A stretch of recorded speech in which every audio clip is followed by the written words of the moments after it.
Hello, friends. A couple of weeks back, I had a very interesting conversation with one of my American friends. He wanted to go to a movie in San Francisco later in the day and was checking the weather.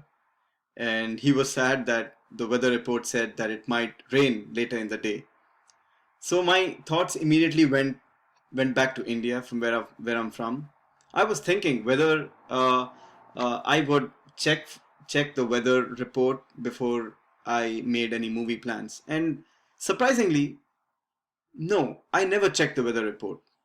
So I started thinking what motivated the Americans to think about the weather and what did not motivate us as Indians to think about the weather when we made the same plans.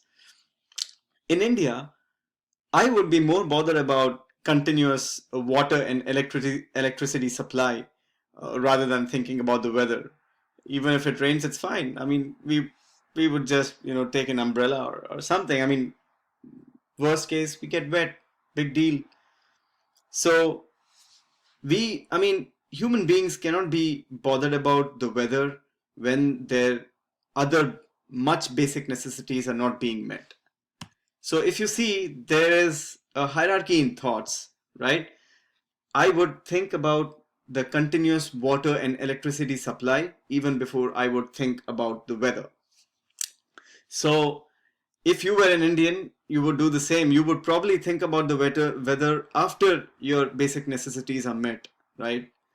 So this hierarchy in thoughts is quite observable and it is very much predictable in every human being. So the man who observed this pattern and he really studied what motivated a human being to think and to do what they do. And the man is none other than Abraham Maslow. He created a theory that explained this pattern, what motivated the human, and he called it hierarchy of needs. So let's go straight into hierarchy of needs. So hierarchy of needs basically it depicts the human needs in in hierarchical levels within a pyramid. And he also believed that human beings possess a set of motivational systems unrelated to reward or unconscious desires. He stated people are motivated to attain a certain needs, and in that some needs take higher precedence or some needs take precedence over the others. So this is the pyramid. Starting from the basic, it is physiological needs, then safety, and next comes love and belonging, esteem, and self-actualization. So physiological needs are, as I spoke about, the water, electricity, air, food, clothing, shelter. These are physiological needs. Without these needs being met, you will not think about anything else. You would be motivated to get these things even before you would go and aspire to do something else or aspire to think about something else. So next comes the safety needs. Safety needs are humans' needs to be in a very secure environment, have financial security, have good health, well-being, and having good law and order in one's country. Next comes the love and belonging. This is the third level in the pyramid. Every human being feels the need to be loved, so he will be motivated to achieve this once his basic first two necessities are met. Then comes the esteem need. Like every human being also feels the need to be respected, so he will do whatever it takes for him to be respected, or he will keep trying so that he is respected and he's valued in the society. The last comes the self-actualization phase, where a person has met, I mean, all his basic necessities are met, and he is now trying to do something beyond what he has always done or what he has already done. So it is basically reaching his full potential.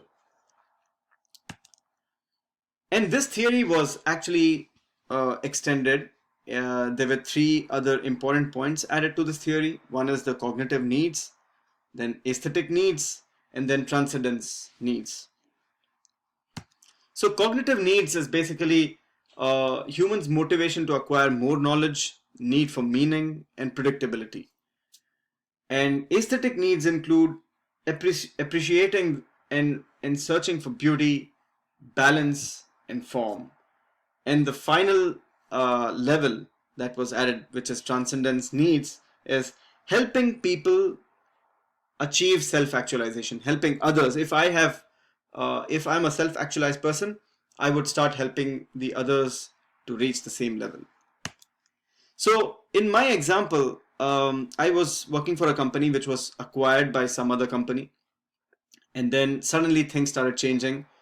We had so many projects that we were working on. All the projects were cut down, and there was a lot of layoff. So immediately, the discussions that we started having were whether we would be retained, whether we would be laid off. People were feeling insecure, so their need for security was not being met, and the performance of my team was at all-time low because of this incident. And if we use this theory to apply in this scenario, it is clear that the manager had to do something to feel the people who were retained, to make them feel safe, to make them feel secure, to give them an environment where they feel safe.